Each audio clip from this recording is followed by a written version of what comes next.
Okay, welcome to our first webcast.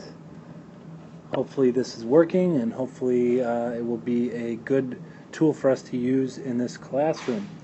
So first of all, it's important to understand our goal for this. We're going to take a look at the empires of ancient Mesopotamia.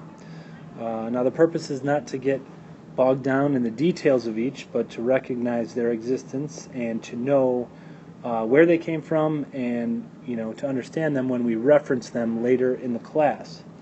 Also, it's important for you to have your Mesopotamia map out, as we will label these places as we mention them, and I'll probably wrap them up at the end again.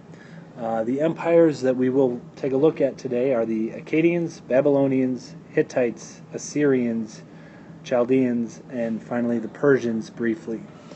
Alright, so here we go.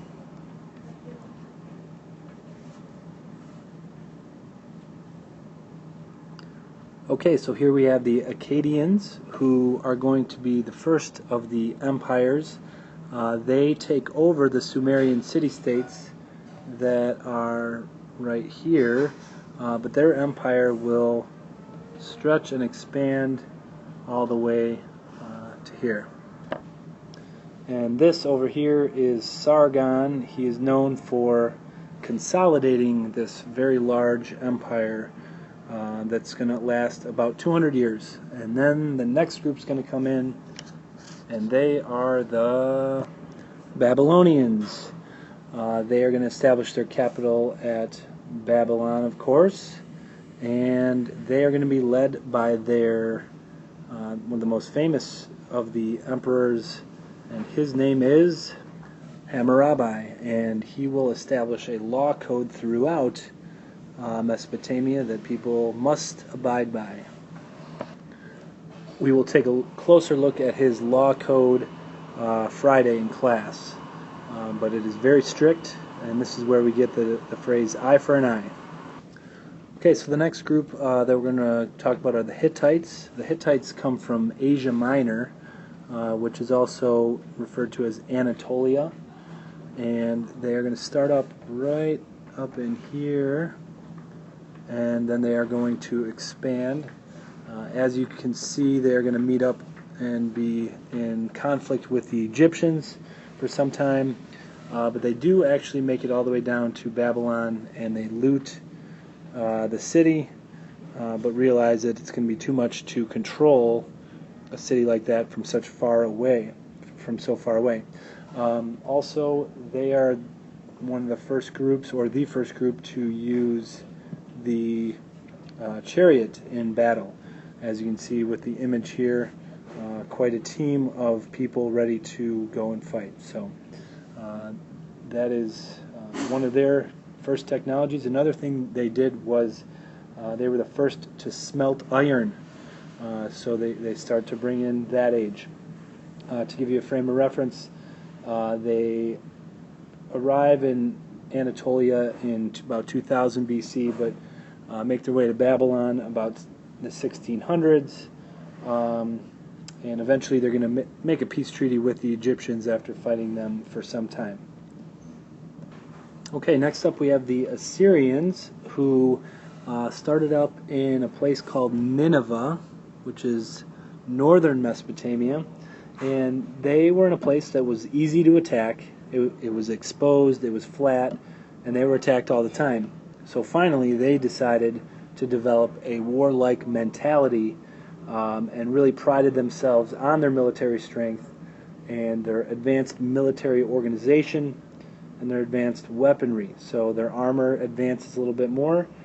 They start to use iron and copper helmets, but more importantly for them, they are going to expand their empire very fast. As you can see, the dark green followed by the lighter green. They're going to make their way all the way into Egypt and control that for some time. One of the things that they prided themselves on also was cultural mixing. Their captives they would send off to away from their homes, and that would prevent enemies from attacking again. And a note on that also is that this is the first group to displace the Jews. Although not because they were Jewish, but because that's what they did. They made people leave their homes. So that was the first time this happens. Another thing about the Assyrians is that they completely destroyed Babylon.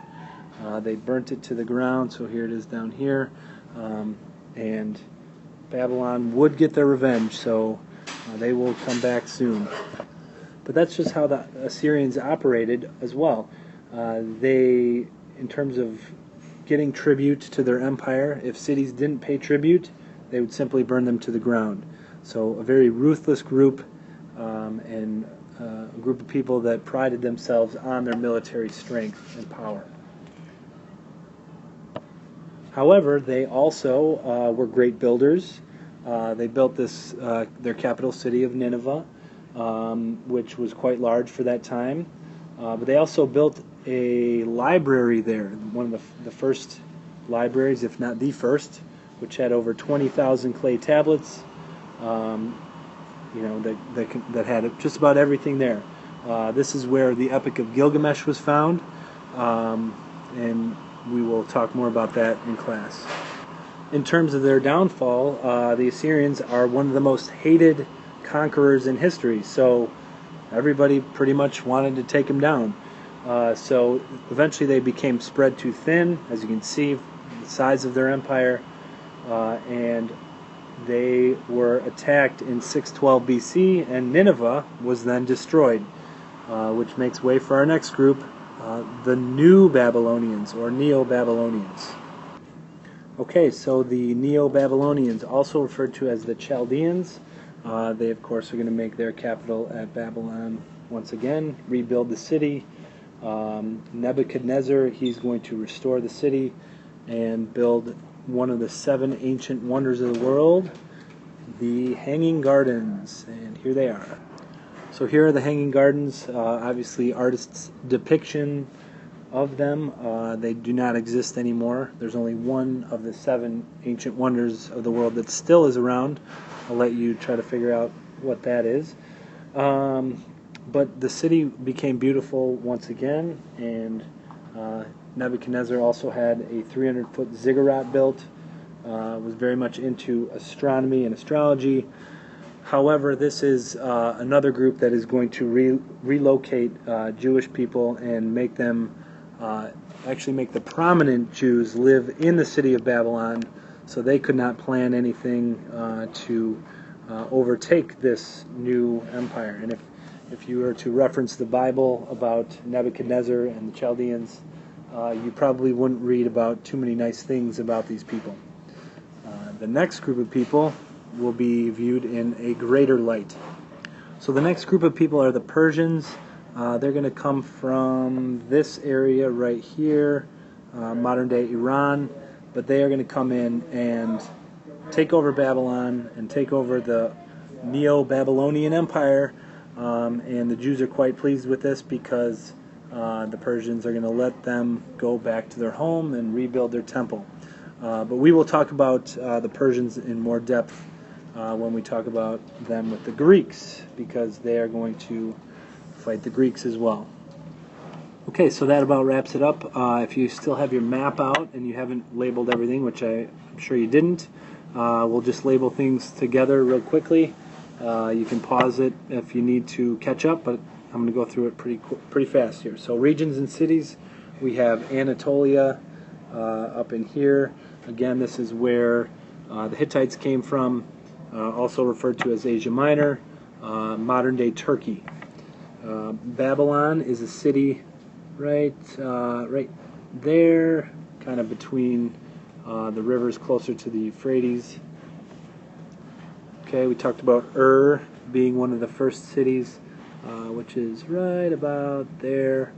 So I'll write a U there and a B here. Okay. Nineveh, this is up in the north, so somewhere in this region.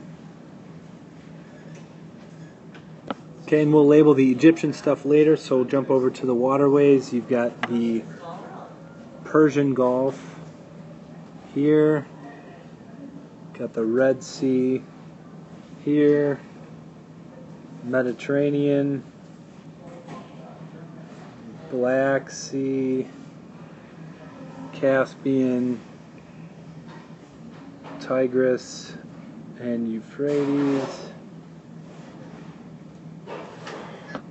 Alright, and that's about it. Hopefully you enjoyed this and got a good perspective on the ancient empires of Mesopotamia. Thanks, and we'll see you in class.